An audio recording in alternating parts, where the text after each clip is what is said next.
5 things to leave in 2025 if you actually want momentum in 2026. Ready? Here we go. Connecting the dots, connecting his guests to the world, creating more connections. Welcome to The Connection. Meet your host, author, coach, Air Force veteran, Jay Morales. So listen, we're already in January and people are exhausted, overwhelmed, and talking about everything they're going to do. We've already passed Quitter's Day, where 80% of you have already given up on your goals or have started over again. And that's okay.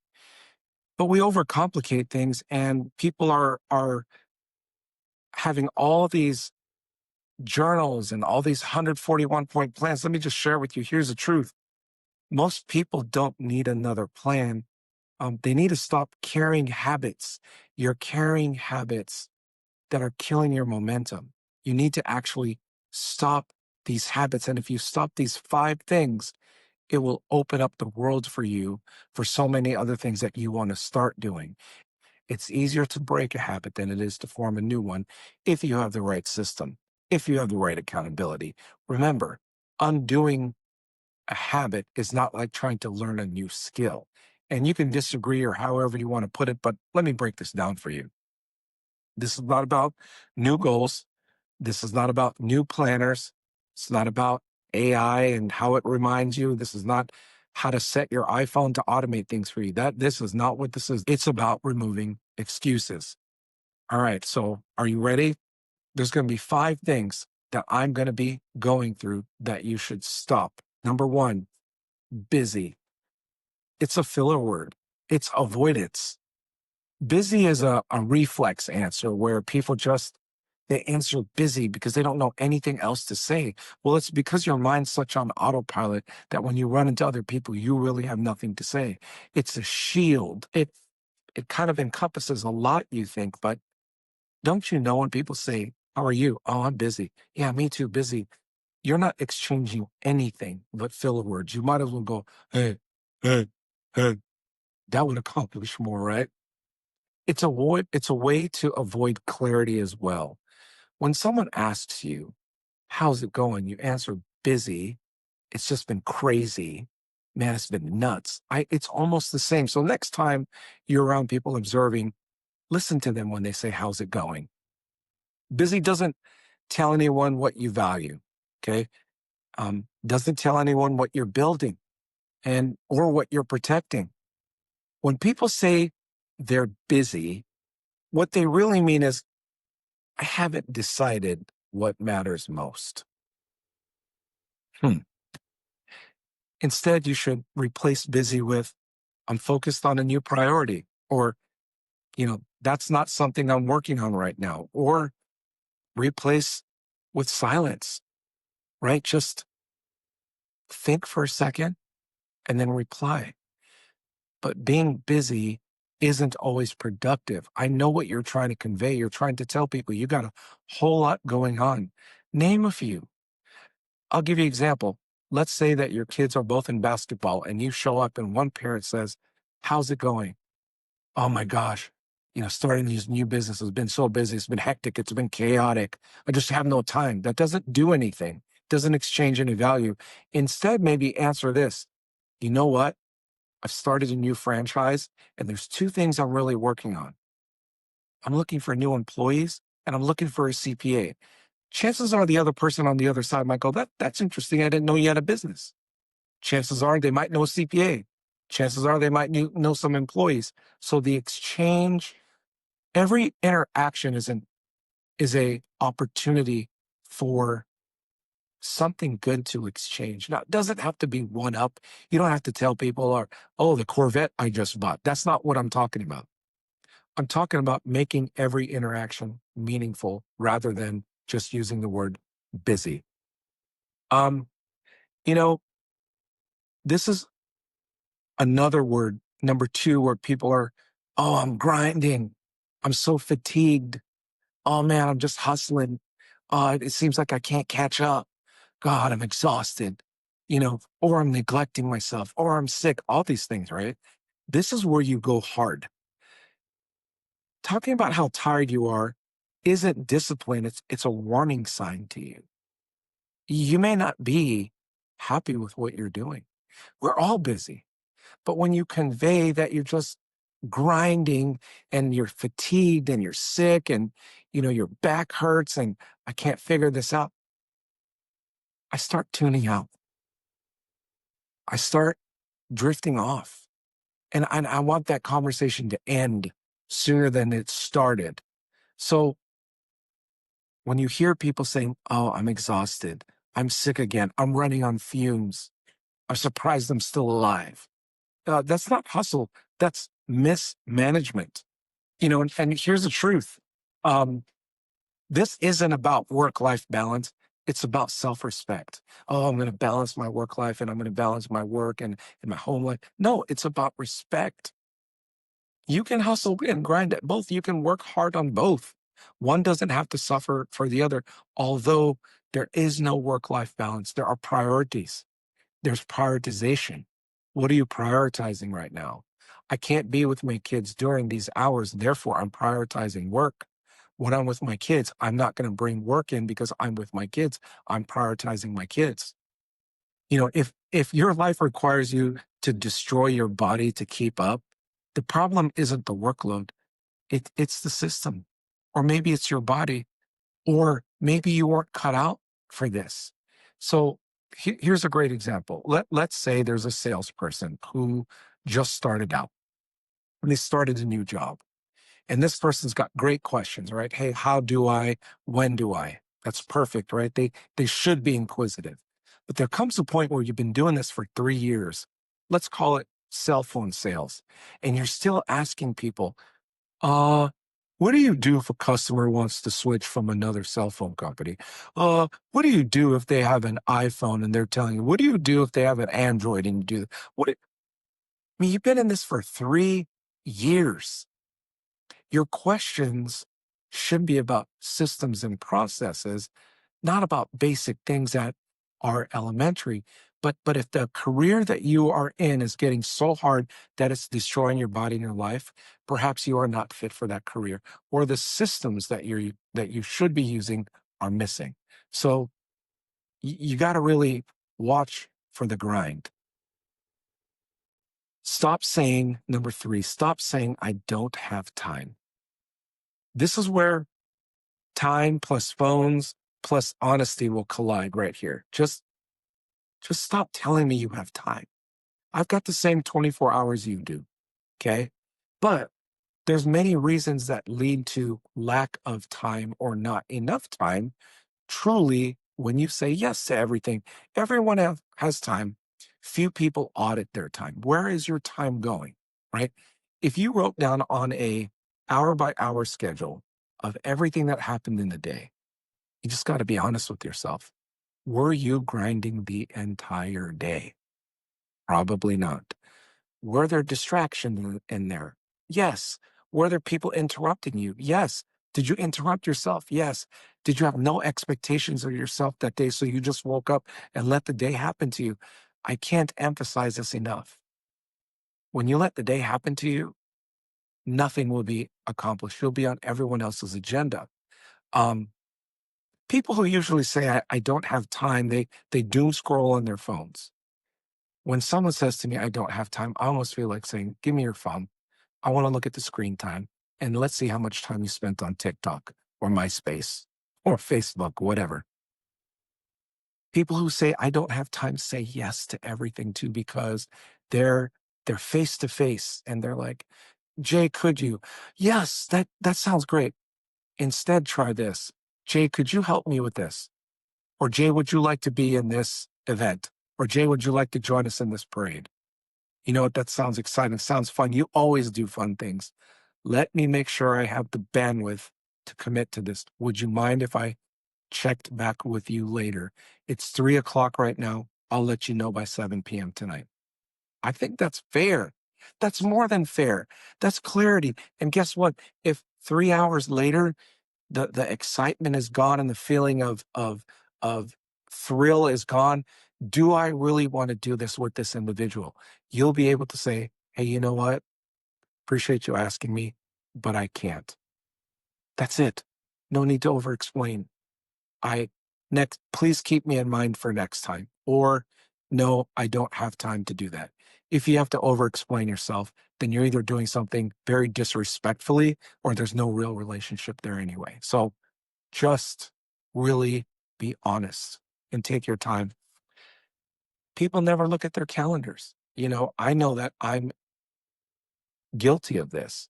My calendar to be synced up has three calendars. It's my life calendar, it's my career calendar, and it's all of my other things in the calendar. If I don't schedule it, it doesn't get my time. It doesn't get my priority. But I don't have every hour of the day scheduled. I build buffers in there. I build time to go to lunch in there. I build me time in there. We'll talk about that. Um, Time works exactly like money. If you don't track it, if you don't track your time, it just disappears. Oh, where did today go? You had no plan for today. Because if you had three things on your calendar from 9 to 11, and then 1 to 3, and then 5 to 7 appointments with people that you couldn't cancel, and people said to you, hey, can I bother you at 9 o'clock? Actually, I have an appointment at that time. When you go to the dentist, and you have an appointment at the dentist 3 months from now, and somebody wants that time slot the day before, you can't. You're going to say, I'm going to the dentist. But you don't have to over explain yourself. I don't have the time to do that right now. Or I can do it, but it won't be till 2 weeks from now. Hey, why don't we make this due on the 12th versus the 8th? You just have to be honest with yourself. If you don't know where your time goes, you don't get to complain that you don't have any. If you don't, oh gosh, I'm so busy. I don't know. Gosh, I don't have any time. If you don't manage it, then you don't get to complain about it. And I'm just telling you, key phrases like saying it's not a priority right now, or I'm choosing something else right now, or I'll get to it when I have capacity. The truth is very powerful because other people are doing it to you. Not everyone's saying yes to you. Why are you saying yes to everybody? Ooh, this is one of my favorites. Number 4, stop overthinking, overanalyzing, and waiting to feel ready. That's kind of all lumped together. Have you have you ever felt like you just couldn't start until everything was perfect? Like, well, I just don't want to start that yet because I don't want people to think I'm stupid, or I just don't know all the steps yet. That's like me saying to you, hey, can you meet me in Albuquerque, New Mexico? The GPS will guide you to where I'm at. And guess what?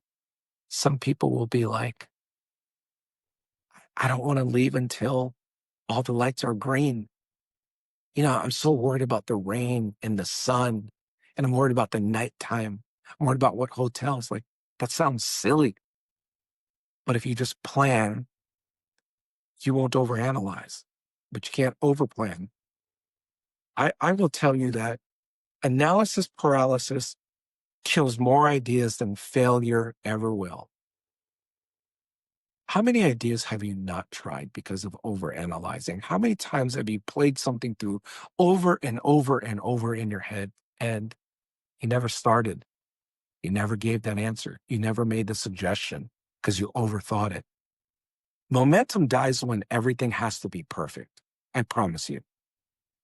You're going to make mistakes anyway. You might as well make them in motion. Don't make them over and over. Make a mistake, learn from it, fix it, move forward. You think you need all the answers? That's the worst philosophy in the world. I need to know everything before I do this because I won't feel comfortable. You're not supposed to feel comfortable. Can you gain confidence? Yes. Can you get better at it? Sure. But everyone started somewhere. Here's the other thing. You don't want to look stupid. That's about you. If I don't know the answer about something, I will say, I don't know. And I will ask the other person and say, what are your thoughts on that? 9 times out of 10, they won't know either. Or something they'll pull out of there, you know what? You don't want to look stupid? Then just stand there, be still, and do nothing. That's stupid. Oh, didn't mean to offend you. Or did I? Most ideas don't fail. They just get fought to death. Let me prepare and do this, and we're going to get used to this new process that we're trying, and before we try it, we're going to wait till second quarter. Most companies bleed money and time because they don't know how to create execution right away. They'd rather have 3 4 meetings about it. Well, I don't know about you, but meetings don't solve anything. It's the actual action and the activity. Remember, even with meetings, 5, 10, 15 meetings, when you deploy the activity, there will still be mistakes. There'll be things you discover. There'll be course corrections. Why'd you wait 15 meetings? You can put something in a planning, in a vacuum tube and simulate it to death. There's something about doing it in real life that makes you learn faster. And if you do it correctly, you do it respectfully, you do it with grace. Now, you can't do that with everything. You don't experiment medicine on people that you just haven't tested anywhere before. I know that. I'm not stupid. I'm talking to salespeople who need to understand everything, that they need to be perfect, and they've got to get their script down, and they think and they think and they think, and then because they're so afraid, they never take the first step. And it's not just salespeople, it's business people. I mean, I think everyone's in sales, but that's a whole nother episode. Saying I don't know is not a weakness. I don't know. I know I can find the answer. ChatGPT is a touch away. Research, Google. I have the ability to do research on my own.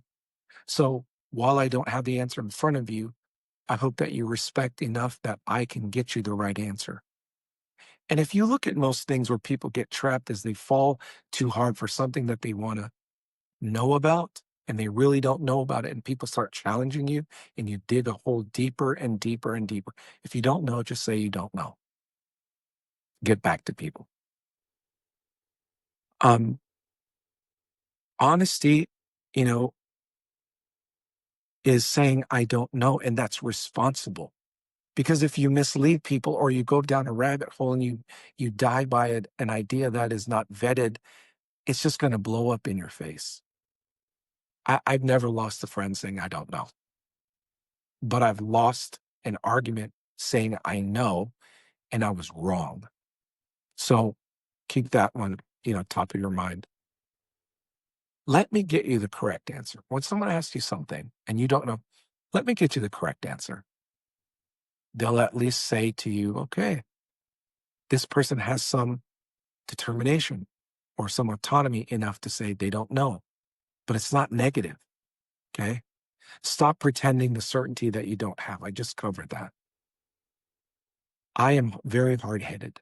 I am someone who likes to just go, go, go, make decisions on the fly. And sometimes, I mean, when I am wrong, I don't want to be called out. I don't think anybody does. But I want to make sure that I dominate. And that costs reputation, that costs image, branding, and people trust you less. So believe me, when it comes to caution, you say, I don't know, I think people respect that even more. Say things like, I don't know, but I'll find out. You know, try it. Try when someone asks you a question. I don't know, I'll find out. People will respect you a whole lot more. You'll never be comfortable before you start. So just know comfort comes after movement, not before. Comfort comes after movement, not before. Once you've done it 3 times, 6 times, 12 times, it's awkward at first. It's uncomfortable. It's harder than it normally is. But over time, when you are actually doing the action, you just, you get better. Oh my gosh. Stop lying through polite excuses. I love this one. Number 5, stop lying through polite excuses, especially in communication. So this is where this episode gets uncomfortably real. Okay. Most communication problems come out of soft dishonesty. Oh, it's not harmless. I'll just tell them something and that they'll forget it. No, Um, here's some examples. Hey, did you get my email? No, I must have went to spam. I mean, that's the oldest trick in the book. Okay. Oh, I meant to call you back, but they're too late. They're already calling you, or they moved on, or you lost the sale and now you're trying to pick it back up. I was sick last week. If you were supposed to call me today from something we had scheduled and you told me, "Oh, I was sick last week," or "My kid was sick last week," or we just got back into town last week," what does that have to do with today, right now, this moment? Sorry, just seeing this. LOL. Hey, I'm just as guilty, but it is uncomfortable to confront that, to say, what would happen if I just said, "I didn't prioritize to call you back. I apologize." If you were more truthful and that started hurting you, maybe you might get better at telling someone if you're going to get back to them or not. All these things are domino effect. But I think if you are talking about polite excuses or little white lies, they collide into large, I don't even know what the word is it just blows up in your face. Um, if you don't respond, it's because it wasn't a priority to you. And I know you don't want to say that, but maybe preempt that by saying, "You know what? I do have an opinion. You know what? I do want to meet with you. You know what? But I can't until January so and so." And what's crazy is sometimes, people don't have time to meet for 4 to 6 to 8 weeks. I respect that. I respect that better than someone scheduling me 3 days from now and not having the time to meet with me. Um, Here's a better alternatives. I don't have capacity for this right now. Does that sound familiar? I'll get back to you when I do. I have two things that I'm working on in front of this. I promise to you, before February, I will contact you. This isn't something I can take on. This isn't something that I can take on. It is so honest. It tells them about you. And if you want to give a reason, it's beyond my capacity. I'm working on two other major projects right now that require my focus. So be it. Accountability, okay? I am guilty of this too. And this isn't a call out, it's a call up. Clear is kind, vague is lazy. Clear is kind, vague is lazy. Um, Again, momentum comes from what you stop doing. Those are the 5 things that we want to talk about. Having plans, leveling up, and growing isn't about starting new things. Sometimes it's stopping just those 5 things that I've named.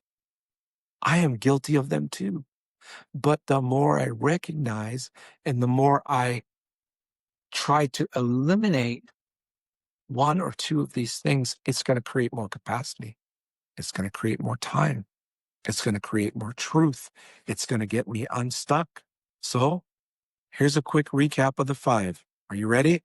You don't have to write this down because it's in the show notes and you can replay this. Okay. Number 1, stop saying you're busy. Number 2, stop glorifying exhaustion. Number 3, stop claiming you don't have time. Number 4, stop overthinking and waiting to feel ready. Number 5, stop hiding behind polite dishonesty. That's big. And check yourself. Be honest with yourself.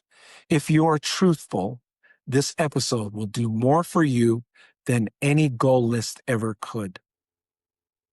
Don't drag old habits into the next year. Leave them right where they belong, 2025 and in the past.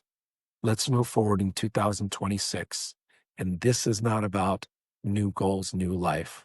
This is about breaking those 5 bad habits to create more capacity. Thanks for tuning in. Thanks for tuning in to The Connection. It's been a fantastic journey exploring stories, insights, and inspirations that bridge our lives. Remember, every connection has the power to transform. Please subscribe, rate, and review. Your feedback keeps us going. In this connected world, let's make meaningful connections that enrich lives. Now, signing off until next time. The Connection. Keep connecting and let's go.